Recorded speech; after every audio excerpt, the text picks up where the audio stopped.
Sahabat yang dikasihi oleh Tuhan Yesus Kristus, mari sekarang ini kita berdoa.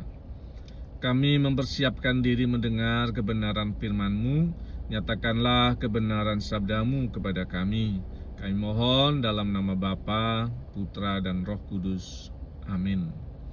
Sabda Tuhan terambil dari Injil Yohanes 8 ayat yang ke-11. Dan bagian pentingnya ada di frase ini, kalimat teks kita. Aku pun tidak menghukum engkau. Pergilah dan jangan berbuat dosa lagi mulai dari sekarang. Konteks bacaan kita, sahabat yang dikasihi Tuhan, adalah peristiwa persinahan yang dilakukan oleh seorang perempuan yang ditangkap dan diperkarakan. Walaupun memang ada ketidakadilan karena harusnya laki-laki juga mendapatkan situasi dan hukuman yang sama.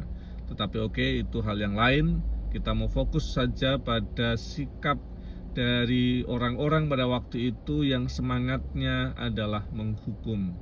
Karena dengan cara menghukum maka keadilan Tuhan berjalan.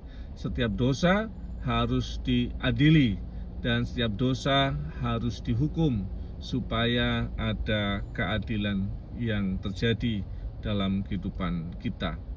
Nah, ketika Yesus kemudian mengatakan, silahkan adili, silahkan hukum, karena memang seperti itu yang harus kamu lakukan. Tapi kemudian muncul pertanyaan, siapa yang berhak untuk mengadili? Maka Yesus menyatakan, siapapun yang tidak pernah berbuat dosa, dia berhak untuk menghukum. Dan kita tahu teks berikutnya mereka pergi karena nggak ada yang melempar batu pada perempuan itu. Karena mereka sadar bahwa semua orang selayaknya dan sepantasnya untuk dilempari batu. Giliran yang terakhir ketika semua orang pergi, perempuan itu hanya sendiri dan Yesus sendiri, dan Yesus bertanya, di manakah mereka? Adakah yang menghukum engkau? Tidak ada Tuhan, tidak ada yang menghukum aku. Dan Yesus berkata, aku pun tidak menghukum engkau. Pergilah dan jangan berbuat dosa lagi mulai dari sekarang. Bacaan kita bicara soal harapan, bicara soal cinta Tuhan. Yang berhak menghukum jelas Yesus, tidak berdosa. Tetapi Yesus tidak melakukannya karena pilihannya adalah kesempatan.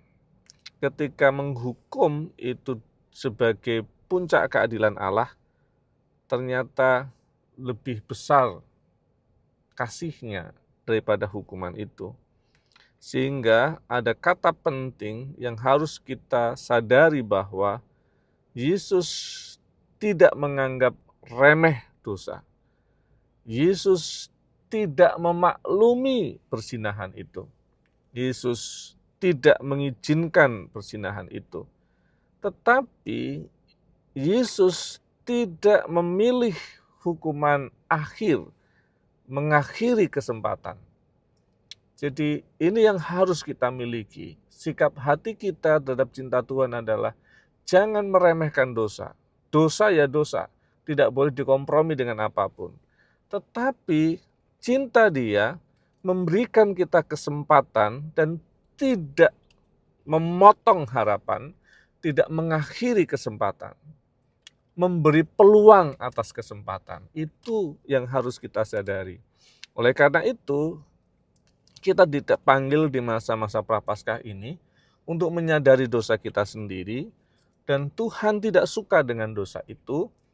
Tapi Tuhan kasih kesempatan buat kita untuk berbuat baik, kasih kesempatan kita untuk bertobat, kasih kesempatan untuk memperbaiki semuanya.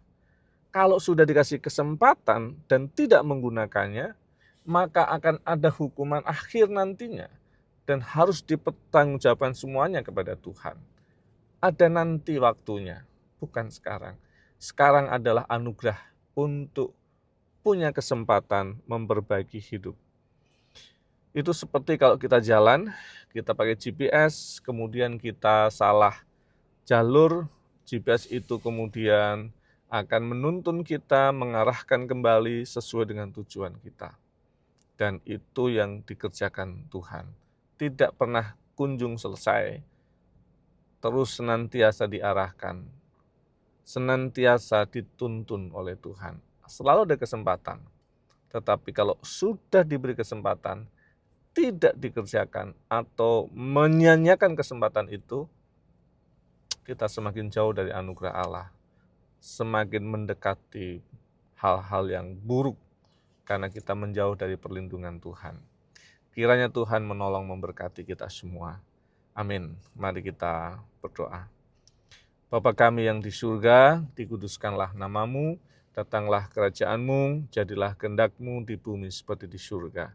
Berikanlah kami pada hari ini makanan kami yang secukupnya, dan ampunilah kami akan kesalahan kami, seperti kami juga mengampuni orang bersalah pada kami. Dan janganlah membawa kami dalam pencobaan, tapi lepaskanlah kami daripada yang jahat. Karena Engkaulah yang punya kerajaan dan kuasa dan kemuliaan sampai selama-lamanya. Amin. Kasih Tuhan yang melampaui pelanggaran, memberikan kesempatan dan harapan masa depan. Kemurahannya terus menopang setiap sahabat. Dalam nama Bapa, Putra, dan Roh Kudus. Amin.